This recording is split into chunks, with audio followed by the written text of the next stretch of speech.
Here's what I've learned since owning my dream car. If you're new, feel free to like, comment, and subscribe. Thanks for watching. I appreciate it. And if you're not new, welcome back. I do appreciate it. Continue to stick around. Overall, it's going to be a topic of owning a dream car, what it's like owning a dream car, and what I've learned since owning my dream car. Let's hop into it. Anyways, the attention you'll get from owning your dream car. Now, most likely, if you have or had a dream car or one in mind, it's probably pretty nice. Like, that just is your dream car, so it probably got some type of look to it, you know. With that being said, you're gonna get attention from having your dream car. What the hell? So, what I've noticed, the good and the bad, all right? The good side, you're gonna get compliments. People turn their heads. People are gonna ask you questions about it. And I just think that makes you feel good as the owner of the vehicle, right? Now, with the bad, what I've noticed is some people just be hating, like making comments is not even that fast, or just be like giving you a rude look just like when you make a turn early. It's like, since the car kind of stands out more, it's kind of more open to criticism and just dumb comments and dumb looks. Like, I don't even know. I remember one day I was coming out, I think, the grocery store, and some lady was like looking at the car, like side-eyeing it. And I was like, you know, I kind of looked at her back. I was like, all right, she's just looking at the car. And then she's like on the phone with somebody, and then she's like, I just don't get why. I just don't get why somebody would want something like that. I'm like, lady, shut up and hop in your Subaru. I don't know. So you're gonna get good attention with it. You're gonna get bad attention with it. Another bad thing that happened, I was freaking coming out of work, and there's this younger dude. I've heard him talk before, like, to his friends and stuff. So he's into cars. At the time, I didn't really know. I wasn't thinking about that. But I had to let this car warm up for a little bit. So I kind of went out there, and he got out earlier than me. So he was kind of just staring at my car, and I'm like, all right, whatever. He's next to his car. We doing our own different things, right? So then, as soon as I get in the car, he was outside before me, at his car before me. He had plenty of time to let his car warm. I let my car warm up. That's a good 10 to 15 minutes. I hopped in, it warmed up, I pulled off. As soon as I pulled off, he pulls off, and he's basically following me. I don't know if he's trying to race. Every time I speed up, he speeds up.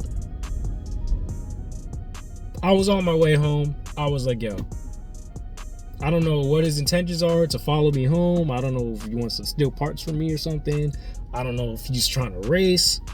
I didn't know what his intentions were. Maybe, now that I think about it, he probably wanted to race me. I wasn't giving him attention. I lost him in between a light and a couple cars. I wasn't going for it. So you're gonna get attention like that when you got your dream car, especially if it's like a sports car, and you got these car fanatics that just think the world is their racetrack. And I'm not with it. Why would I put my life and car that I worked so hard for in a dangerous situation just to get it effed up? Can't do it. Not me. I'm sorry. Once you get your dream car, you kind of drive it differently than you would any other car. I'm not gonna lie. I got a sports car, so it's like, yeah, every now and then I gotta, you know, rev it up, hit a certain speed to keep the car's engine healthy and all that. But with it being your dream car, you're way more gentle and careful with it. I will say that. Like, at first it's fun, and then it's like, you know what? You know, this thing is expensive. Let me make sure I'm driving it A-okay. Like, the way you drive your car after a while is gonna change. Going over bumps, going around potholes, speed bumps on the highway. I'm telling you, you're gonna have your fun every once in a while, but you're gonna be like way more observant compared to like when you got like a beat 'em up lemon car, whatever they be calling it. So it's just funny, like the way I've noticed, like, yo, I'm driving a little slow right now, and I wouldn't be driving this slow if I was in my Nissan Altima So it's just funny the way you start to like drive and just notice little things, because hey, the littlest thing could turn into an accident, the littlest bump could turn into a dent, the littlest scrape could turn into a gash. It's like you're a lot more observant and you're a lot more careful. You got your dream car, because that's your baby, you know what I'm saying? All right, you're gonna feel satisfied and complete. I've heard some people say once you get your dream car, it's kind of boring. I disagree. Some people say it's boring because it's like, yo, you put in all the work and now you have it and you just have it, and it's just a car you drive every day. And people with money, I'm on this level, yes, people with money say, that's why I buy another car, or that's why I get a secondary car, or make my dream car my weekend car, or whatever. I can see that, understandable, but I get it. You do, like, you kind of like, damn, I did it. Me personally, I'm like, damn, I did it. Like, I'm happy to hop in this every day and look at it when it's parked outside or when it's in the garage. It's like, yo, I'm satisfied. I feel complete at one part of my life. I got my dream whip. Some people say, hey, I feel complete, but now I'm kind of bored. Either way, there's always going to be that what's new, what's next. Me personally, I'm satisfied with what I got. I have a vision of what car I would get next, probably a little more family oriented. But you're gonna have that feeling of like, yeah, I did that, or yeah, I did that. What's next? You know, just depends on the person, I guess. All right.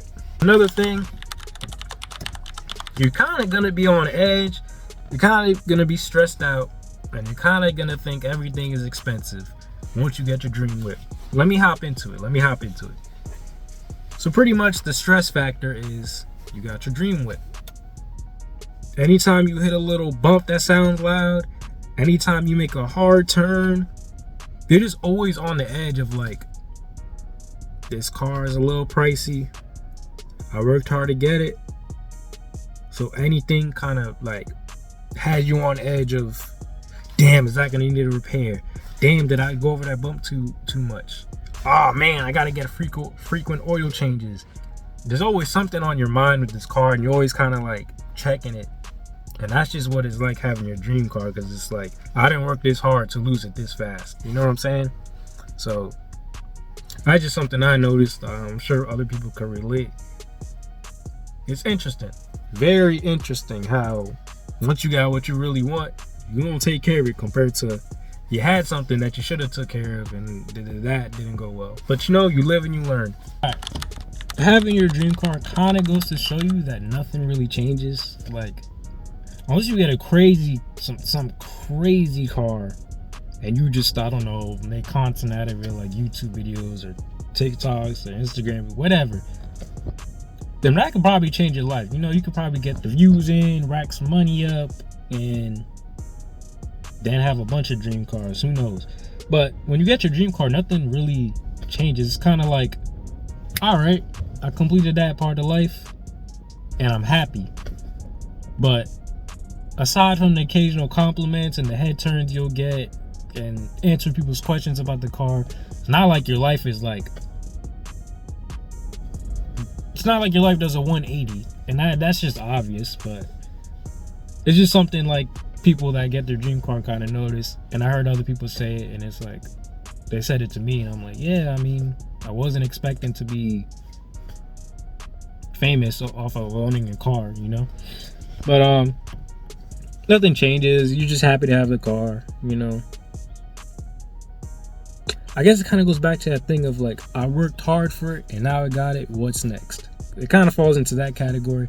For some people, I think you should focus on, you got your dream whip, now get you a daily. Like, get you a daily regular car so you can preserve your dream whip and keep your dream whip because you worked so hard for it. That's just my opinion. I think that's what I'm gonna do. But yeah, moving on. Something I've noticed about having your dream whip that I've seen other people do, and before I had my dream car, I was kind of like, why are they doing that? Or, oh, that's annoying, or their car ain't all that. When people park in the parking lot and they're kind of far away from I understand it now. I have a car that most of these are not in good condition. Mine is in good condition. Like, I can't find a dent or a scrape outside of it. So I understand not wanting to park next to the mom with 5 kids and 2 strollers and 3 shopping carts, whatever. That was crazy.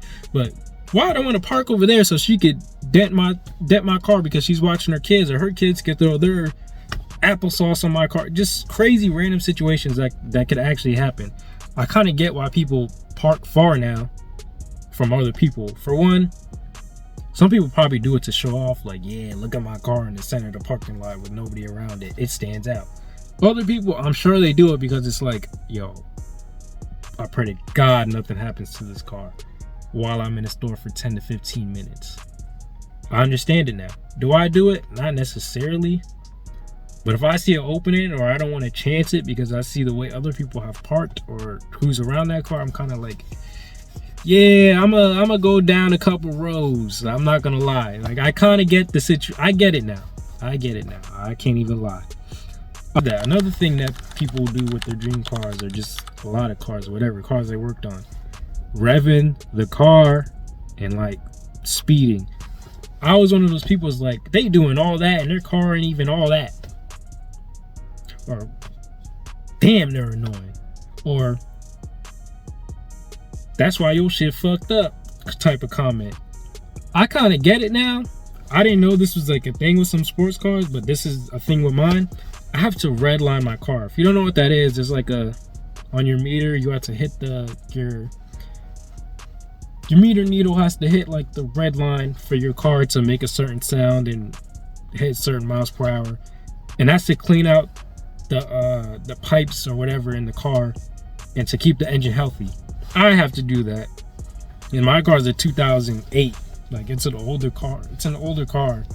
And I have to do that. So I can imagine other people's cars that have crazier cars have to maintain their car by revving the engine and hitting certain speeds. So I kind of get it now. It's starting to make sense to me. It's still annoying when some people do it. Yeah, but I kind of understand it. Now, so I can't complain too much. That's pretty much it. Let me know what you guys think. Is there anything you could relate to on owning your dream car, or things you noticed since you've gotten your dream car? Just thought it'd be a fun little video to make. Good little topic discussion, whatever. Yada, yada, yada. I've been rambling on for too long. That being said, like, comment, subscribe. If you're new, thanks for watching. Consider being a subscriber. Hey, recommend me videos to make, and I'll most likely do it. Thanks for watching. I appreciate it. Take care. I'm out.